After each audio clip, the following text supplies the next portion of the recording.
Hello, welcome back to the Recovery Daily podcast. I'm your host, Rachel Miller. I'm a grateful recovering alcoholic and stroke survivor. This is another episode all about nurturing our well being. Today, I'm tapping into a topic that is a cornerstone of both recovery and overall health for people that may not even be in recovery, and that is coping with stress. Specifically, I'm going to focus on the physical, behavioral, cognitive, and personal coping skills that help me stay on track no matter what hurricanes might be coming into my life.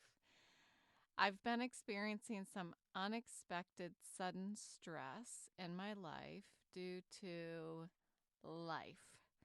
And I can't control people, places, and things just as much as I wish I could.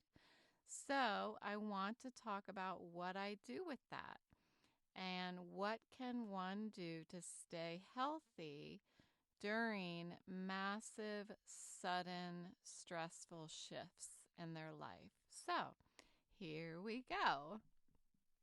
First up, we've got physical and behavioral coping skills.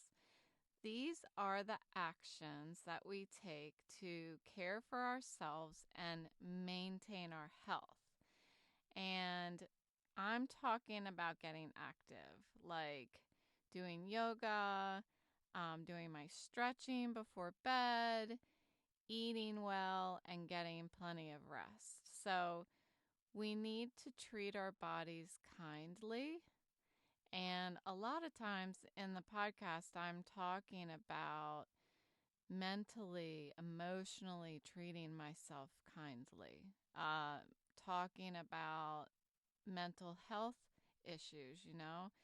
But treating our bodies kindly is just as important, obviously, and giving them what they need to support us as we are dealing with stress or anything else in our journey. So, today, what I did was I prioritized rest. I took a 4-hour nap and I did go, I had a MRI today on, they're going to be looking at my vestibular system, so my ears, and something interesting happened at that MRI. So I'll talk about it at the end of the episode. So stay tuned to the end of the episode. Now you have to listen to the whole thing. So the stress, so this 4-hour nap, the stress was just sitting right on my nightstand, right where I left it, when I woke up. But at least I got to release it for that 4 hours. And I did feel this reset happen within me. And I get to put that stress right back on my nightstand in a little bit as I tuck in for the night. And I imagine stress as energy. I tell my kids this all the time, specifically my daughter, because she seems to have a lot more energy than my son. But it's energy that needs to get out of us. And I can get it out of me in a healthy way by doing my push-ups and weightlifting, and I've been starting to do planks because my back has been a mess because of my Weimaraner pulling on her leash. So I'm trying to strengthen up my core a little more. But this is, just like push-ups, like if I'm really stressed out, I can do a much longer plank to the point where I'm like, okay, settle down, Rachel. Don't hurt yourself. But I can do these healthy things, or I can get my stress energy out by getting angry or upset or drinking or letting the energy seep out on unexpected victims throughout the day. whether it's my family or other people that I talk to. So, stress uses an enormous amount of energy from my body.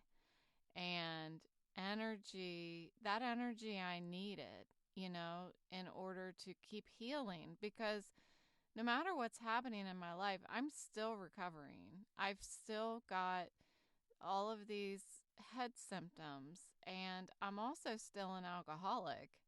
So when stress hits me, my alcoholism and stroke symptoms are clawing their way to the surface.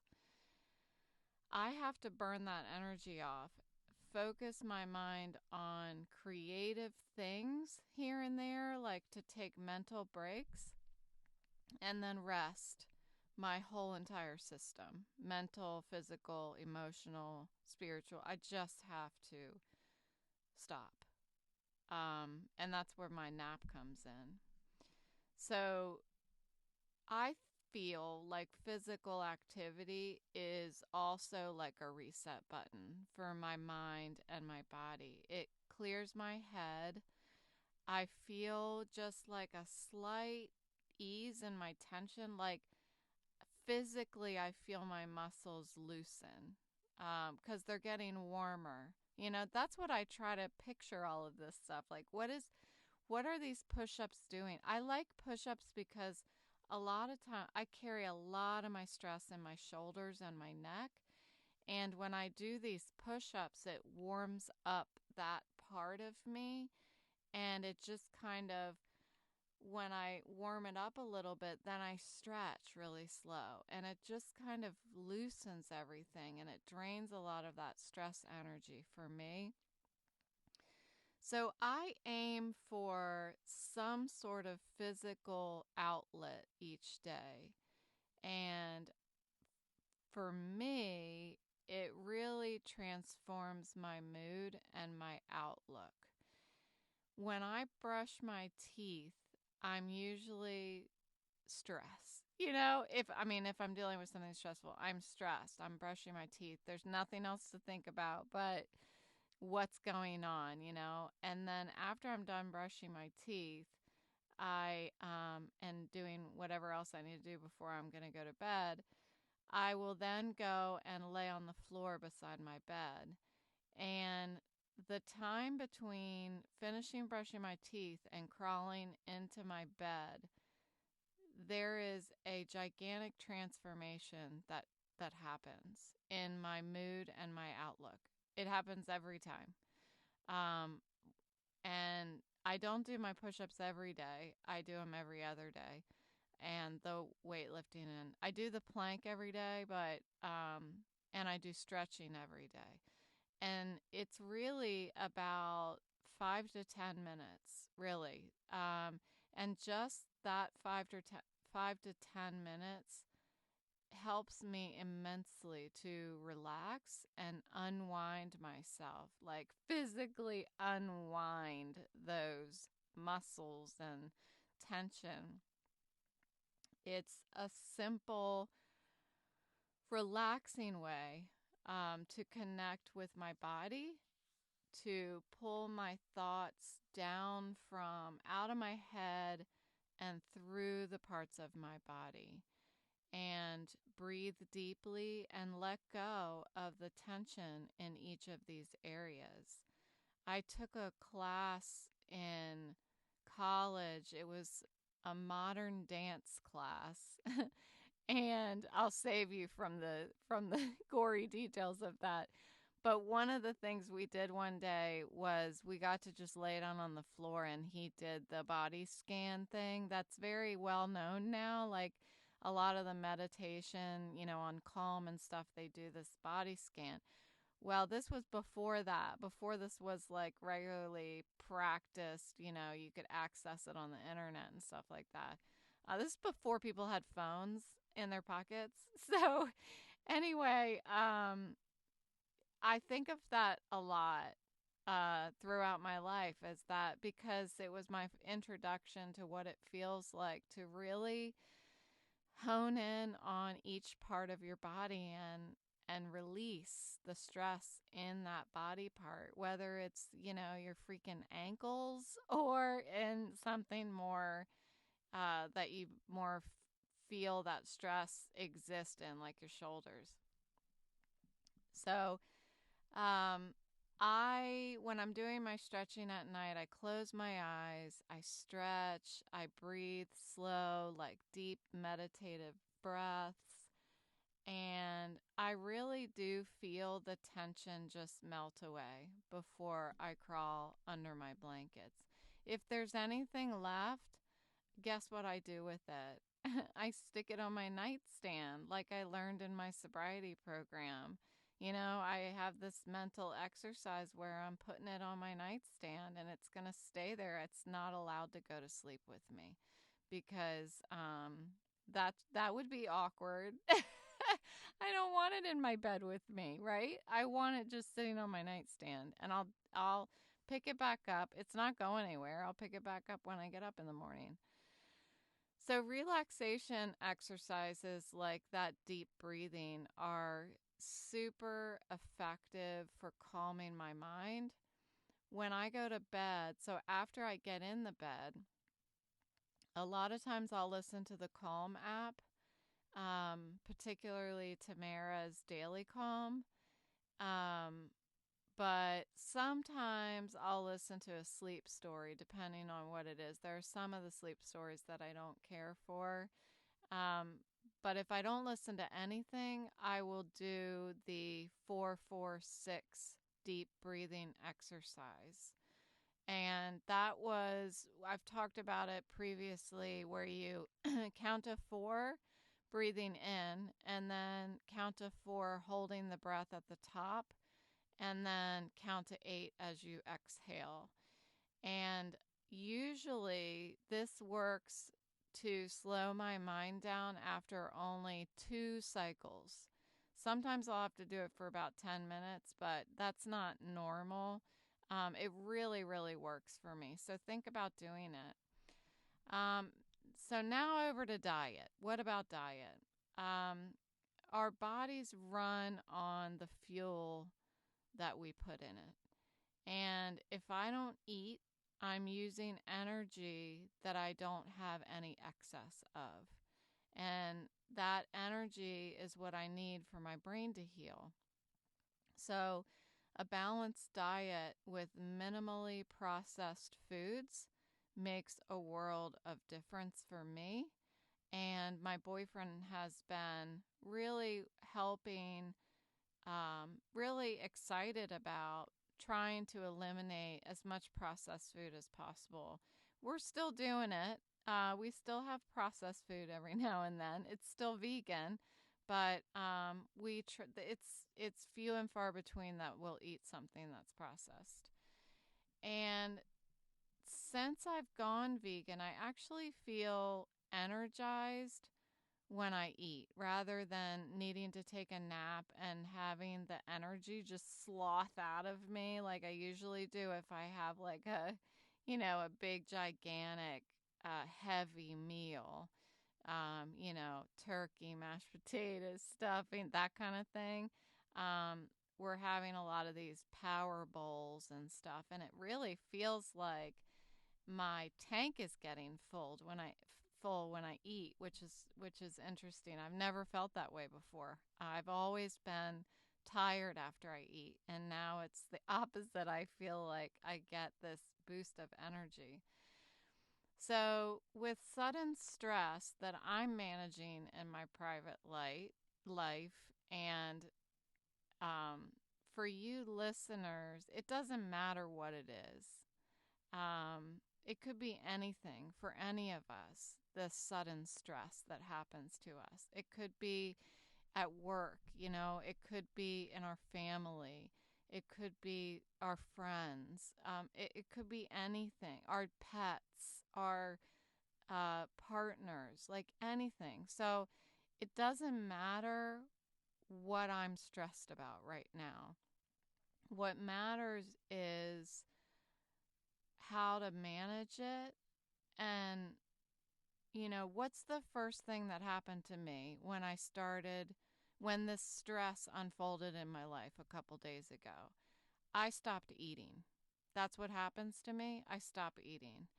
Um, I can't afford to not eat right now. I've already lost, like, I'm about 20 pounds less than I was like at the beginning of this year, I think.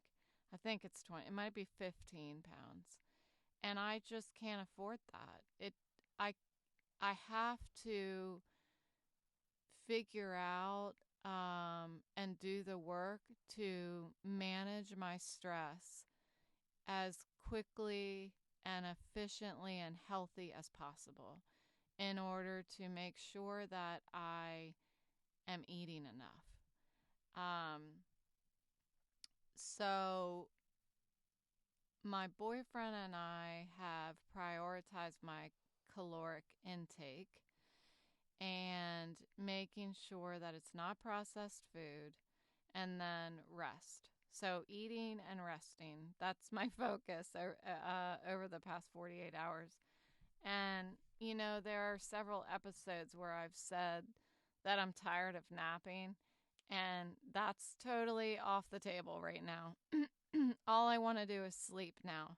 I think it's because I'm so tired, like I'm exhausted. My body has been trying to heal itself physically, and I've been doing a pretty good job, I think, through the podcast and going to my 7 a.m. meeting to manage my mental and emotional health. And now, with having additional stress in my life, um, it's using even more energy from me. So I am really enjoying napping right now. I can't wait to go to bed tonight. If sleep eludes you, just get up and do something relaxing, like read a book, watch a show, play cards, knit. You can reduce anxiety without sleep. Finding rest in whatever way works for you. We don't have to be asleep to rest. And I've heard a lot of that since over the past 6 months being in my stroke recovery support groups about a lot of us, nap, but we don't have to nap. You can listen to an audiobook with your eyes closed. That's what I do if I can't sleep. So shifting gears a little bit, I'm thinking about the mental part of coping skills. So we've talked about physical stuff. And one of the reasons I like to sleep when I'm stressed is because of um, that need to really turn off my wanter and practice all of these principles that I've been practicing over the past 7 years in sobriety. It's like the rubber meets the road, and I have to really put them all into practice, and it takes a lot of energy. So I believe that I always have a choice about what I'm going to think. I don't think that I'm a victim of my thoughts anymore. I used to. I used to feel like I was a victim of everything, that I had no control over anything that happened to me, nor do I have control over my reaction to those things. That something that happens to me requires this reaction, and I don't have a choice as to whether I'm going to react like that or not. And that's just not true. I believe that I have a choice about what I'm going to think.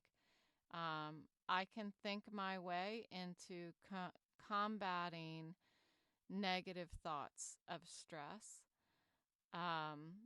problem solving, reappraisal of the situation, meditating, all of these things are keeping me healthy right now. They're life changing for me to write things down. This podcast is crazy helpful for me because I'm able to write out, I don't know that I would be so inclined to write out all of my thoughts about the best way for me to handle my stress if I didn't have this podcast. So, I'm grateful for this. I always am, but even more so this week. So, writing down my solutions, challenging and changing my thinking, and again, meditation. So, patience with myself, patience with others, and practice. Giving myself the time that I need to get there. Just because I say, oh, I have a choice as to what I'm going to think. I'm not going to be the victim of my thoughts. I choose to not be pissed off or something like that. That doesn't mean that I'm just automatically not pissed off, right? I have to give myself the time and the grace to move in the direction of where I want to go. And that is patience, not reacting to others along the way.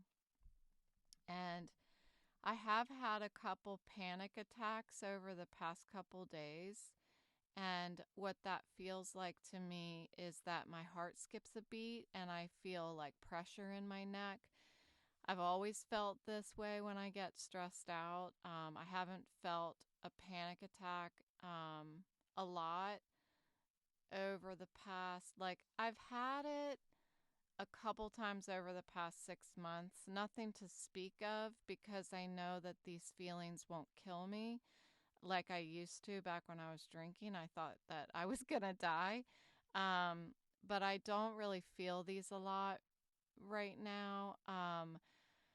My doctor had increased my anxiety medication at the beginning of this stroke recovery that I've been in over the past, I guess, 7 months is where we're at now. Yeah, I'm going to keep counting the months. If you're wondering, I'm just going to keep counting. So I'm glad. I'm glad that she did because any stress that happens in my life, I'm going to feel it probably exponentially. And that seems to be happening right now. So I know that these attacks won't kill me. And in fact, I pictured them the past 2 days. I pictured them as a bottleneck of stress that can't squeeze itself through my veins. That's what I was picturing in my head. And it was like throwing off my heart so that it skipped a beat. That's what it feels like. I don't know if my heart's really skipping a beat. I don't know what's happening physically, but it feels like my heart is palpitating, like skipping a beat, and then I get this pressure in my neck.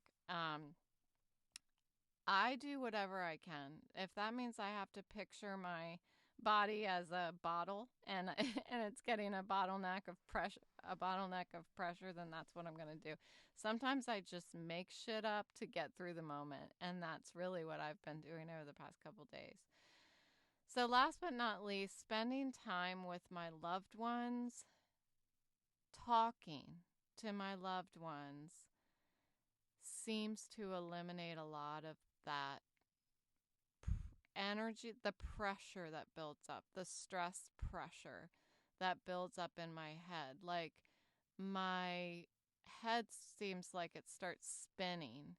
And when I get to talk to my loved ones, talk to a friend, talk to folks in my sobriety program, um, that that spinning slows down, and then I can breathe.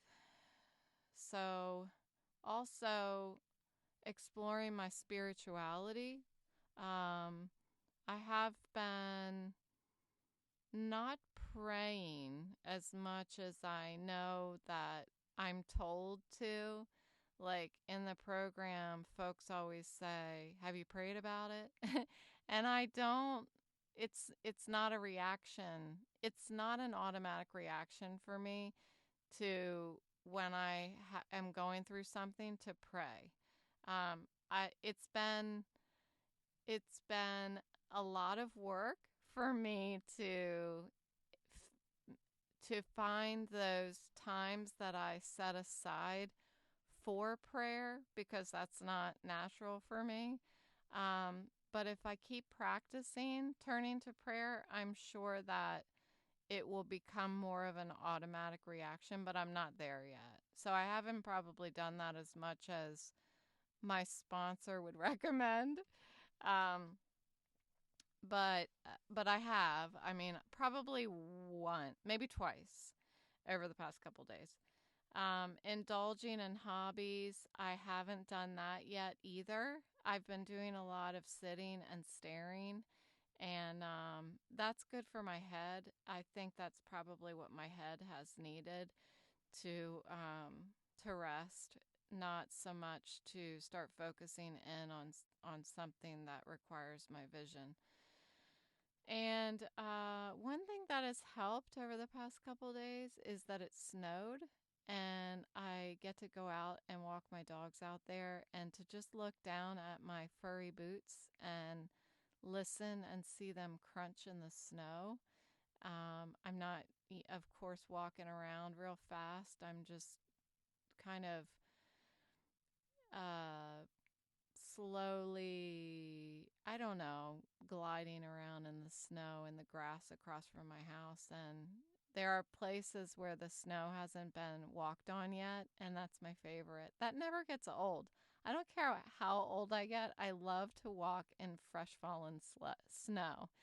So that is something that really brings me back to where my feet are standing, keeps me grounded in my perspective, and it it reminds me of how no matter what is happening in my life, no matter what stress is coming down on me,